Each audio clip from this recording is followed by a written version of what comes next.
Hello listeners, and welcome to the Montel Weekly Podcast, bringing you energy matters in an informal setting. This week, we discussed hydrology. Several parts of Europe have seen plenty of rain recently, but what does that mean for Nordic and Alpine reservoirs? Current levels are lower than average in the Nordic region, but are improving in continental Europe. What's the outlook for the coming months? Can we expect more cooling issues in France? And will reservoir levels in the Nordic region be enough to allay concerns over winter supply? Helping me, Richard Sverrisson, to discuss these matters is Mr Hydrology himself, Eylert Ellefsen of Energy Quantified. A warm welcome to you, Eylert. Thank you, Richard, and really nice to be invited to a new hydrology podcast. Absolutely. It's great to have you back, Eylert. Now, let's start by discussing the situation closer to home. So, now, the Nordic region saw a very dry first half of June, nice sunny weather, but how has this affected prices and concerns over hydropower supply going forward? Well, if we take the total hydrological balance across the Nordic region, to discuss that, let's say more to compare with how was it last year, how is this year compared to last year, because the hydrological balance, this number for the average or total Nordic hydropower balance is currently, -6, -7 maybe terawatt hours, while we last year at the same time had -10. So it's not really so different, the total number, but the distribution is very different. So the, let's say, hydropower situation across the Nordic region is evaluated to be quite different from last year. But it's and it's the distribution, because the northern area, Sweden 1 and 2, and NO2, NO3 and NO4, has a deficit this summer compared to last year with a large surplus. And we saw this huge price differences between Sweden 2 and Sweden 3 last year, which doesn't happen this year. So sorry to interrupt you, but to say, so Sweden 2 and 3, which areas are those? For those listeners who aren't aware of the Nordic price zones. Yeah. Sweden 2 is northern Sweden, and Sweden 3 is the Stockholm area. Okay. Yeah. So this difference, which there was so much focus on last year, also the difference between the northern part of Norway and the southern part of Norway, this difference is, at least in Sweden, strongly reduced because of the deficit, or normalized in a way, hydropower situation in the north. So is there a surplus anywhere at the moment? No, this is also quite important or significant for the situation. There's a deficit in all areas, but so it's in a way well-balanced distribution of the deficit. Okay, and what does that mean for the market and for prices? Yeah, it means that most area will have a production level, let's say, slightly below normal for the summer, as I see it, in particular in northern Sweden and northern Norway. While southern Norway seem to be very close to a normal situation.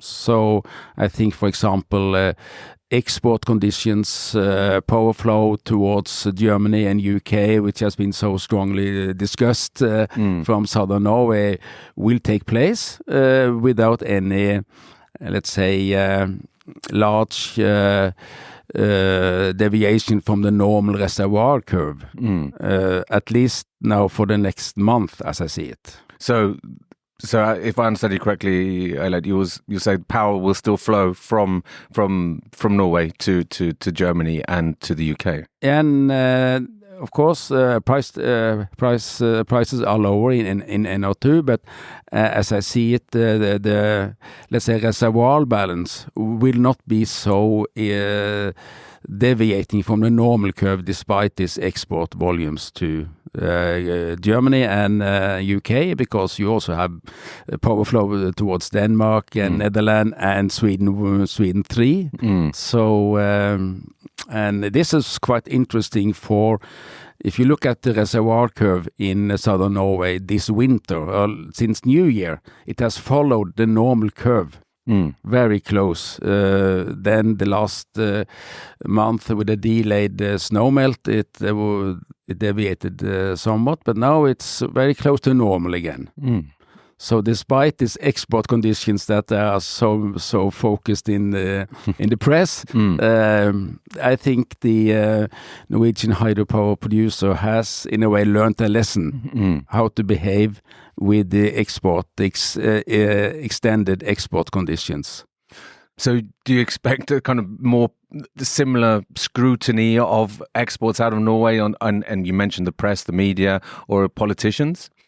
Yeah, they've been so much more focused on that they have to think a bit more on the power supply situation because Norway is still 90% is hydropower dependent, and it's a lottery. It can become very dry, it can become very wet, so you have to find a balance when you're doing the production optimization. Absolutely. So what in terms of the weather outlook for it's very difficult to predict the weather beyond sort of 10 days or accurately at any rate. But for the coming weeks and months, maybe the summer period, what are the weather forecasters saying?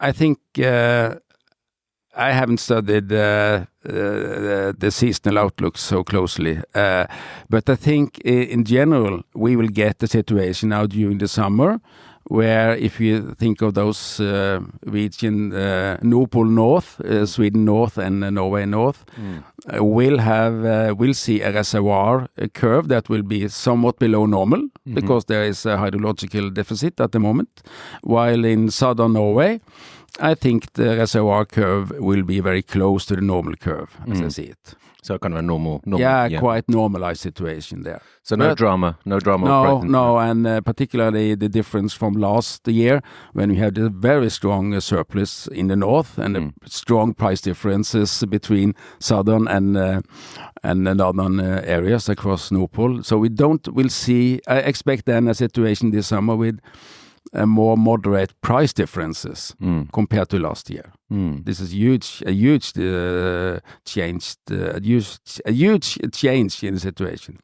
I mean, is there a risk, do you think, that Nordic power prices could rise above German levels later this summer to attract imports? Like, for example, we saw in 2018? No, I cannot see that at the moment. That if it gets extremely dry, of course, but this will take some time. But I would say the Q3 2021 that was so extremely dry in Norway and in particular southern Norway. This situation will, if this happens once more, we will see maybe imports towards end of Q3. In a very dry scenario, I would say, put it like this. But an extraordinary scenario. Yeah, it must be an extraordinary situation. Yeah. There was a lot of snow in the mountains in southern Norway this winter, and less so in the north.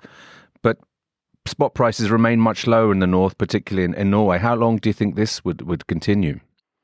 Yeah, I see that the last days.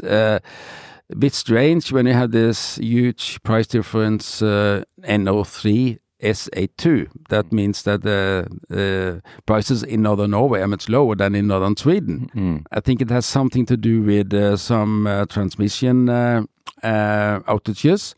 But I expect that if the prices in the northern Sweden remains so close to Sweden 3, I think also that the prices in northern Norway will come closer to northern Sweden. I don't think that price difference will remain so long. So that's likely that the price likely to increase in northern to almost to an equivalent level to northern Sweden. Yeah, I think so. So then the price difference northern Norway, northern Norway, southern Norway will decrease. I think so. But for that reason, because they're more on a par with the northern region generally. Now, moving on to other parts of the Nordic region, last week on this pod we discussed the situation in Finland. Olkiluoto 3 started commercial operations in April, as we discussed last week. How has this affected prices in Sweden and Finland? Yeah, we have seen some periods when we have strong wind power in Finland and northern Sweden. We see certainly negative prices in Finland, but it's not only because of Olkiluoto. You need a strong wind power in addition. So, but with the increased wind power capacity in Finland, we see this more and more often, and prices in Finland and northern Sweden depends even more now. Let's say variations with the wind power. It's even more, let's say, significant than earlier. And I think also we will see an increased wind power capacity in northern Sweden this year. So I made a graph of that with the increased export conditions or export volumes from northern Sweden and Finland because of the increased wind power. So what was the conclusion there? There will be by normal conditions the power balance will be stronger. That we will have more power surplus in northern Sweden plus Finland than last year. Okay, interesting. And obviously Norway lags behind here. Yeah, there is no wind power more. Wind power in the pipeline, as I can see it, is more on the negative. There are more closures of wind power in the pipeline in Norway. So that's actually a quite different situation. Very different situation between the Nordic countries there. Now, if we can talk a little bit about demand, now industrial demand fell a lot in the energy crisis. I mean, you had COVID and then the energy crisis with the high prices. Do you think that the demand will come back slowly or could come back more rapidly? I must admit I don't follow all this the industrial sector so well, but it seems like the return has been slower than expected. So, but now it's okay. We had this energy crisis and electricity prices are still high, much higher than what we're used to. So, but not that extreme that we saw last year. So, I think the electricity prices will still reduce the return of the industrial demand.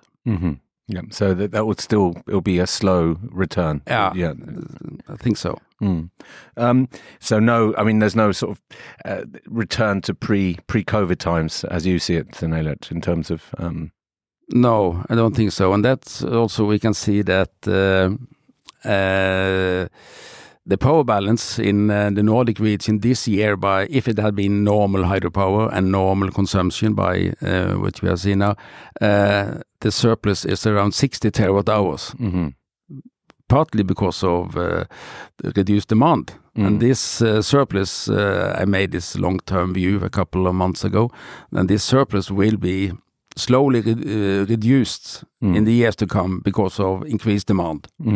And not so, and it depends on how fast more production will come online. But I think in general, we have now a max export volume from the Nordic area. I think it will be slowly reduced in the years to come. I mean, some countries, especially Finland, you've seen some forecasts of very bullish demand growth. I mean, do you share this view? Where do you think demand growth would come? It must. I am not really sure how this different. Then you have to study what will happen year for year in different countries. There are so many forecasts and so many messages about what will happen. So I think there will. We have to wait. The real strong increase in Nordic demand will be when you have production of hydrogen. But that requires even more offshore wind power, it looks like. And towards 2030, I think the demand will not rise that strong, but maybe after 2030 with the hydrogen production really starts, then you have a strong increase. So between 2030 and 2040, you see a strong boost as green hydrogen comes onto into production anyway. What happens with that hydrogen is another interesting matter, but that's something else. That's another topic, I think, for discussion there, Eylert. But if we then turn our attention further south, I know you look at what's happening in the Alps and in France. What's the current situation there? Last year we saw, sort of quite disturbing pictures of depleted reservoirs of the River Po at very, very low levels. And also you had cooling issues in France. The river temperatures were low and temperatures too high to be able to cool some of the nuclear reactors that are based near the rivers. What's the current situation, Ellefsen? Well, the current situation is that it has been strongly, let's say, improved compared to last year. I think if we think of hydropower situation, it's been nearly normalized. In France, for example, in the Alps, you have Switzerland is a bit lower than normal in their hydrological balance, but I think even Italy seem now to be close to a normalized situation. But I must say, when I follow the official data, it's interesting every week to see the reservoir development in these countries. But I think Italy has really recovered, at least in the northern area where you have most of the hydropower plants. And but when you had this flooding situation, this was more on the in the lowland, so it was not so extreme then in the Alp region, but it has had their normalized, more normalized precipitation in the Italian Alps too. So I've been focused mainly then on what are the outlooks for France and the river flows and the cooling situation for nuclear plants. And currently these days there are very strong precipitation for France, so maybe we'll see an even better situation next week. But the river flow is currently a bit better than last year, but it varies between the rivers in France. For example, I follow the Rhône Valley, where you have the plants Saint-Alban and Tricastin, one of the largest plants.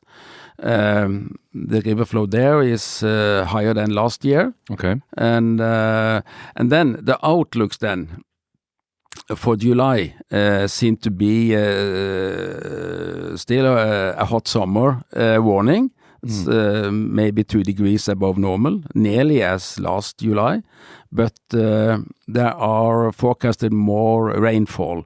So there will be more rain during, seem to be from the forecast this July compared to last July, because last July was totally dry.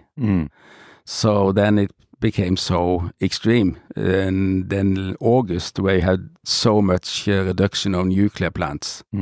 So I think they, at the moment, the production, my forecast is around, let's say, 32 gigawatt production in the nuclear plants in France, while we last summer had down to 22 at the lowest during August.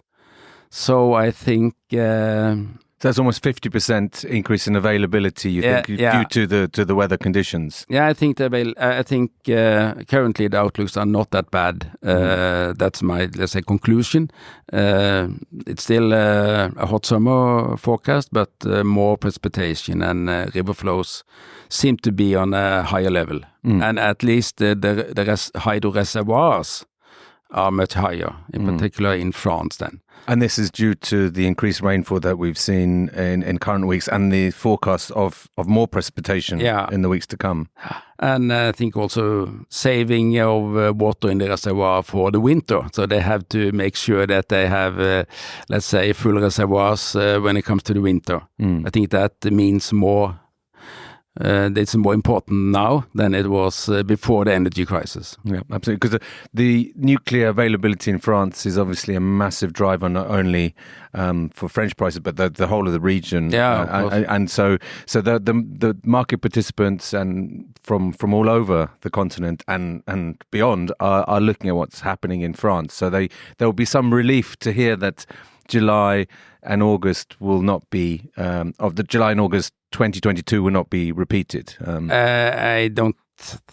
I can tell. I'm estimating then July 1st. August, everything can happen, of course, but outlooks for July looks better. Okay, yeah. Let's put it that way. And I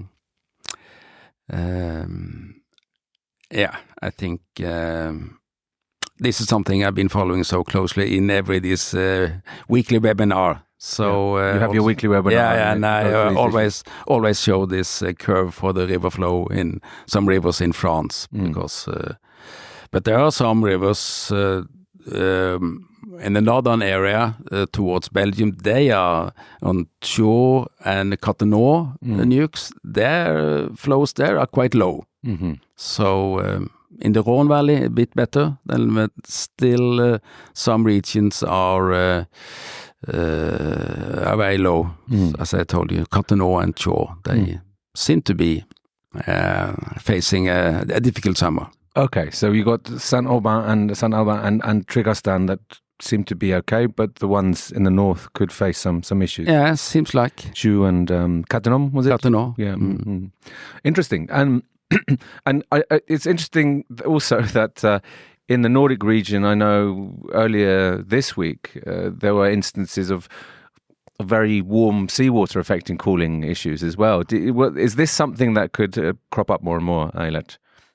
Yeah, but this is if the river flow is low, then the water temperature increases more rapidly. So more water, it doesn't. Then the water is not so hot, so fast. So that's the simple relation there. So, but there's not so many nuclear plants that are cooled from seawater, like in Sweden. Okay, I think this is a special Swedish way to do it. I think it's gravelin, isn't there? Maybe on the northern French coast. That could be. I don't know all plants. No. there are so many of those. Exactly. So that's interesting. But if we return to the Alps, Eylert, and it was quite. You say the reservoir levels are quite healthy there now, but that. Was precipitation was quite low over the winter, wasn't it, in the Alps? Or maybe there's a lot of regional variation? Well, it started very low, but from March and further out, the precipitation has been quite normal. Mm-hmm. So we can see that, for example, you can see that on the production curves too, from France and Italy. When from start of April, the hydropower production increased because you have more inflows to the river plants mainly. So that was a very typical sign of improved situation. But starting from New Year, the snow levels were very low. So, but there was an improvement gradually during, let's say, Q2. And as you're saying, the situation has sort of normalized as well. I think that will come as a welcome relief to many. As I said, and I think people will be relieved. Or there was concerns that you'd see repeats of. I mean, going far back as 2003, 2006, and other more recent dry years. But I think if that's not going to be the case, certainly in July, then that's eases some supply concerns ahead of the autumn and the winter. Yeah, and yes, but still, I think if you get this hot scenario, precipitation will disappear. It will be more evaporation. So then you have but my forecast is okay. You can accept quite a hot July without any strong problems. But then outlooks then for August could be worse if you have another rather dry July. Eylert, I mean, it all hangs in the weather, exactly. Yeah. So thank you very much for being a guest on the Montel Weekly podcast. Okay, thank you for being invited, Richard.